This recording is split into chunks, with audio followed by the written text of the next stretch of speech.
नमस्कार दोस्तों, स्वागत है आपका आपके अपने YouTube चैनल सहज बचपन सहज जीवन पर। दोस्तों, आज की इस वीडियो में हम करवा चौथ व्रत कथा के बारे में बात करेंगे।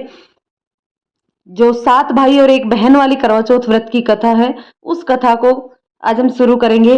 दोस्तों, जय माता दी। करवा चौथ माता आपकी हर मनोकामना पूर्ण करे।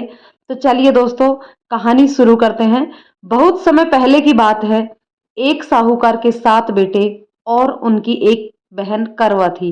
सभी 7 भाई बहन अपनी बहन को बहुत प्यार करते थे, यहाँ तक कि वे पहले उसे खाना खिलाते और बाद में खुद खाना खाया करते थे। एक बार उनकी बहन ससुराल से मायके आई हुई थी। शाम को भाई जब अपना व्यापार व्यवसाय बंद कर घर आए तो देखा उनकी बहन बहुत व्याकुल थी।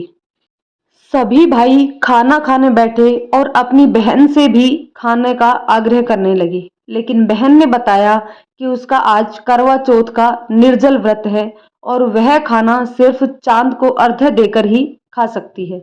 चूंकि चंद्रमा अभी तक नहीं निकला है, इसलिए वह भूख प्यास से व्याकुल हो उठी है। सबसे छोटे भाई को अपनी बहन की हालत देखी नहीं गई और वह दूर पीपल के पेड़ पर एक दीपक जलाकर छलनी की ओट में रख देता है। दूर से देखने पर वह ऐसा प्रतीत होता है जैसे चतुर्थी का चांद उदित हो रहा हो। उसके बाद भाई अपनी बहन को बताता है कि चांद निकल आया है, तुम उसे अर्घ्य देने के बाद भोजन कर सकती हो।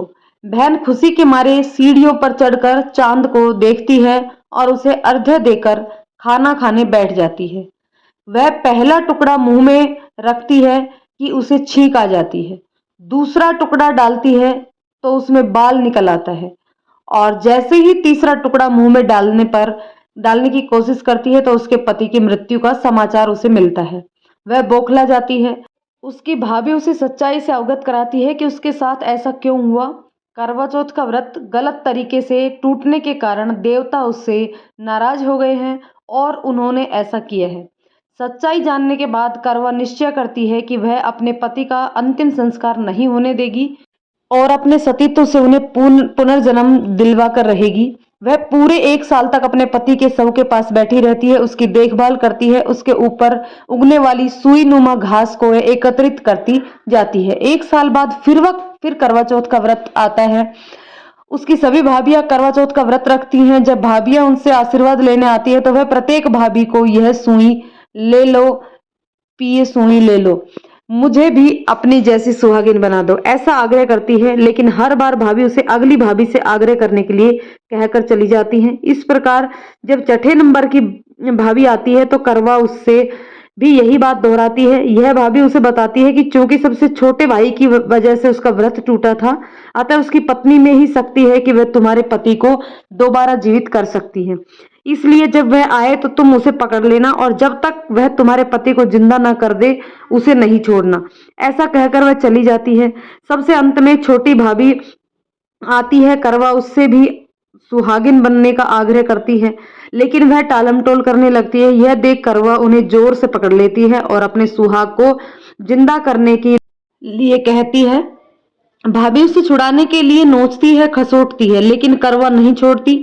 अंत में उसकी तपस्या को देख भाभी पसीज जाती है और अपनी छोटी उंगली चीर कर उसमें से अमृत उसके पति के मुंह में डाल देती है। करवा का पति तुरंत श्री गणेश कहता हुआ उठता है।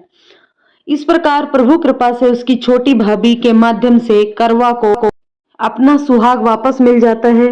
हे श्री गणेश, माँ गौरी, जिस प्रकार करवा को चिर सुहागन का वरदान आपसे मिला है, वैसा ही सब सुहागनों को मिले। कहते को सुनते को सबको चिर सुहाग का वरदान मिले। जय गणेश जी महाराज, जय चौथ माता।